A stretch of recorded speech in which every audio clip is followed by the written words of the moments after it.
तो दोस्तों, अगर आपके एग्ज़ाम में किसी भी पोएम का सेंट्रल आइडिया आ जाए और आपको बिल्कुल भी याद ना हो और आप फिर भी लिखें, तो आपको कैसा लगेगा? बहुत अच्छा लगेगा।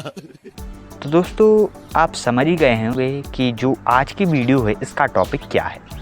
तो जो हमारी आज की वीडियो है वो है इंग्लिश की पोएम के सेंट्रल आइडिया की।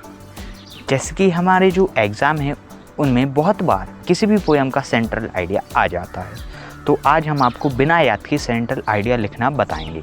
तो चलिए शुरू करते हैं। तो दोस्तों, मैं लिख रहा हूँ क्लास 12 की एक पोएम है आ थिंग ऑफ ब्यूटी। मैं आपको उसका लिखना बता देता हूँ। तो जो सबसे पहली लाइन है वो हम लिखेंगे, this is a very beautiful poem. This is a very beautiful poem. यह एक सुंदर कविता है। इस कंपोज्ड बाय, यानी इनके द्वारा रची गई है या लिखी गई है।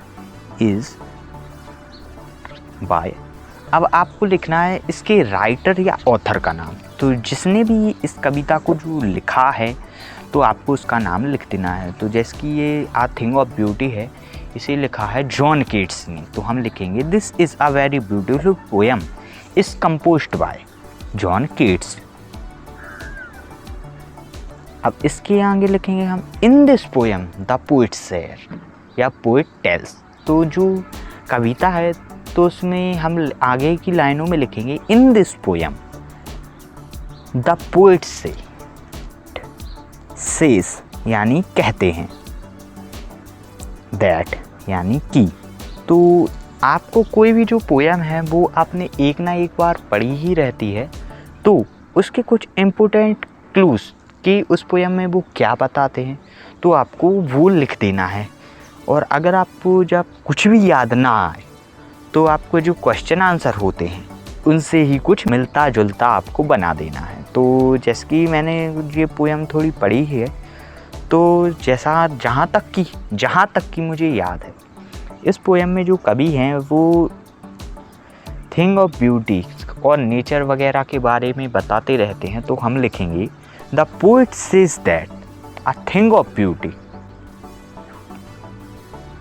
Is a source of great Joy and happiness. तो जो पोएम है ये, इसमें जो कवि हैं वो नेचर या जो थिंग ऑफ ब्यूटी है, यानी जो सुंदर वस्तु हैं उसके बारे में ही बताते रहते हैं। तो जहाँ तक कि मैंने ये इस पोएम को थोड़ा बहुत पढ़ा है तो उसके अकॉर्डिंग मैं इसको जमा रहा हूँ। तो आपको सेंटेंस टेंसों के हिसाब से ही जमाना है। यदि आप कोई भी, जैसे कि आप लिख दें this was very beautiful poem is right by, तो ऐसा कुछ नहीं, ऐसे में आपके नंबर कट जाएंगे। तो आपको सेंटेंस है उसको अच्छी तरह से जमाना है और टेंस के अकॉर्डिंग पूरा सेंटेंस बना देना है कि कहाँ हेल्पिंग वर्ब लगेगी, कि कहाँ आपको वर्ब लगाना है, कहाँ ऐसे IES लगाना है। तो इसका आपको विशेष ध्यान देना है।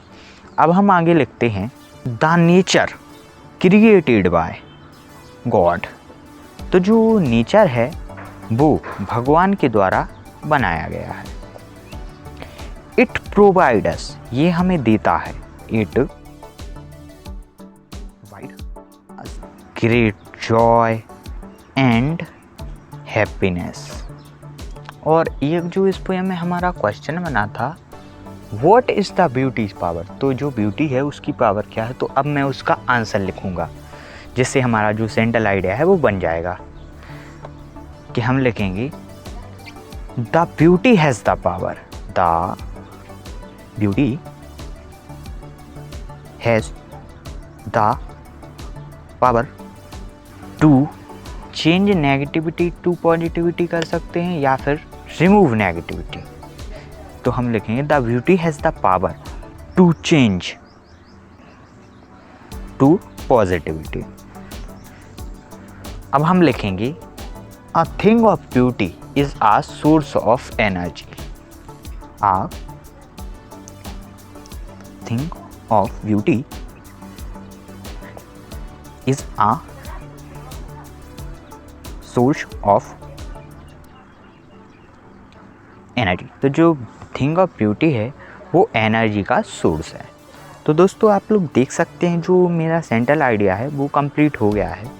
तो आप ऐसे ही किसी भी पोएम का सेंट्रल आइडिया बड़े ही अच्छे तरीके से बना सकते हैं। तो ऐसे ही और वीडियोस के लिए स्टडी हब को सब्सक्राइब करें और इस वीडियो को लाइक करें।